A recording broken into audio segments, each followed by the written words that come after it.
ओम नमः शिवाय, ओम नमः शिवाय। हर हर महादेव। गौरी शंकर महादेव की जय हो। जगत जननी माँ पार्वती की जय हो। कार्तिकेय की जय हो। गणेश जी की जय हो। रिद्धि सिद्धियों की जय हो। नंदीश्वर की जय हो। सभी साधकों सभी भक्तों की जय हो। आज की कथा, आज का सत्संग शिव पूजन से चंडाली की सदगति का वर्णन है। सभी साधक और सभी भक्त विषय को, चर्चा को बहुत ध्यान से सुने। चंडाली कौन थी, कैसे उन्हें सदगति प्राप्त हुई। चंडाली पूर्व जन्म में सभी लक्षणों से संविनित तथा चंद्रमा के समान मुख वाली सोमनी नामक ब्राह्मण कन्या थी। सोमनी के युवती हो जाने पर उसके पिता किसी ब्राह्मण पुत्र से विधि पूर्वक उसका विवाह संपन्न कर दिया। तदंतर नवीन यौवनशालिनी एवं उत्तम व्रत वाली सोमनी पति को प्राप्त करके उसके साथ सुखपूर्वक रहने लगी। कुछ काल बीत जाने के पश्चात उस सोमनी का नवयुवक ब्राह्मण पति रोगग्रस्त हो गया और काल योग से मृत्यु को प्राप्त हो गया। पति के मर जाने पर सुशील तथा उत्तम आचरण वाली उस स्त्री ने दुखित तथा व्यथित होकर कुछ काल अपने घर में निवास किया। उसके अनंतर विधवा होते हुए भी युद्ध होने का कारण काम से अविष्ट मन वाली वह व्यभिचारिणी हो गई।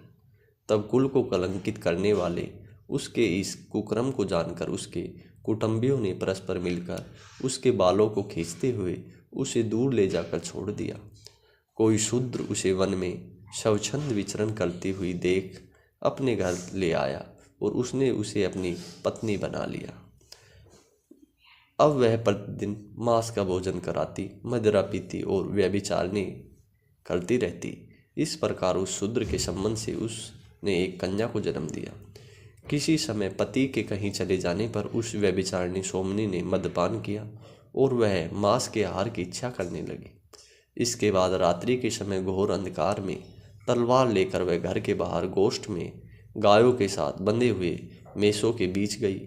उस समय मांस से प्रेम रखने वाली उस दुर्भागा ने मद के नशे के कारण बिना विचार किए चिल्लाते हुए एक बछड़े को, मेष को मार डाला।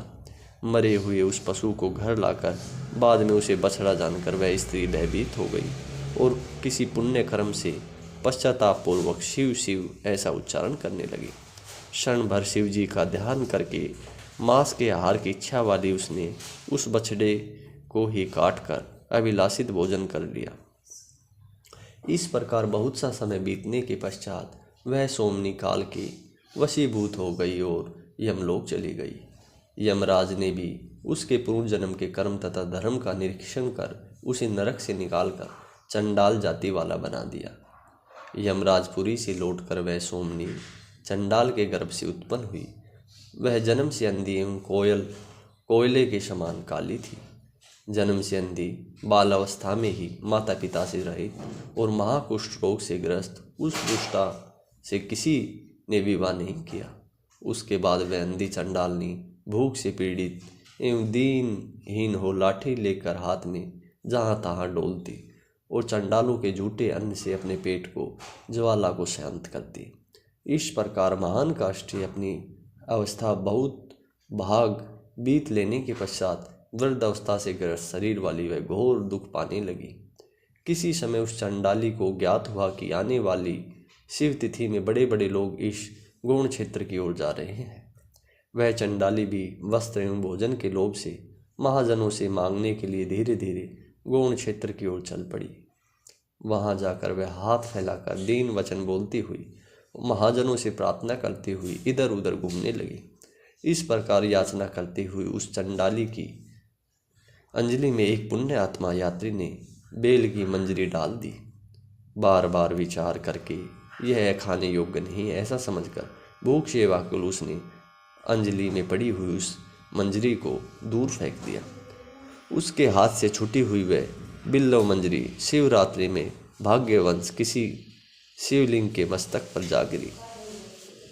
इस प्रकार चतुर्दशी के दिन यात्रियों से बार बार याचना करने पर भी देव योग से उसे कुछ भी प्राप्त नहीं हुआ। तब इस तरह से अनजाने में उसका शिव चतुर्दशी का